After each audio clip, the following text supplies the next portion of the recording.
சாந்தி வரம் தரும் சக்தியே என் வீட்டில் வாசம் செய். பெண்ணே நீ ஒரு பொன்மலர். தேய்பிறை அஷ்டமியில் வணங்க வேண்டிய கால பைரவர் மகிமையும் வழிபாடும் புக்கிலிருந்து நாம் நிறைய தெரிந்து கொள்வோம். பைரவ காயத்ரி. ஓம் சூலஹஸ்தாய வித்மகே ஸ்வானவாகாய தீமகி தன்னோ பைரவ பிரஜோதயாத். பைரவர் காயத்ரி. ஓம் திகம்பராய வித்மகே தீர்க்க தட்சிணாய தீமகி தன்னோ பைரவ பிரஜோதயாத். தேய்பிறை அஷ்டமியில் செய்ய வேண்டியது: பைரவரின் சன்னதி முன்னால் 27 மிளகை வெள்ளை துணியில் சிறு மூட்டையாக கட்டி அகல் விளக்கில் வைத்து நல்லெண்ணெய் ஊற்றி தீபமேற்றி 27 நாள் வழிபட்டால் இழந்த பொருட்களும் சொத்துக்களும் திரும்ப கிடைக்கும். குழந்தை செல்வம் பெற.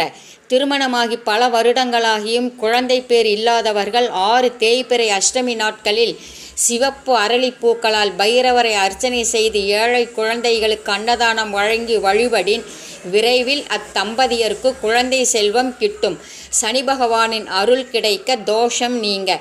சனீஸ்வரரின் குரு பைரவர் என்பதால் பைரவரை வணங்கினால் சனி பகவான் மகிழ்ந்து நமக்கு அதிக துன்பங்களை தரமாட்டார். எனவே நாம் சனிக்கிழமைகளில் பைரவரை வணங்கினால் சனி பகவானால் உண்டாகும் இன்னல்கள் யாவும் நீங்கும்.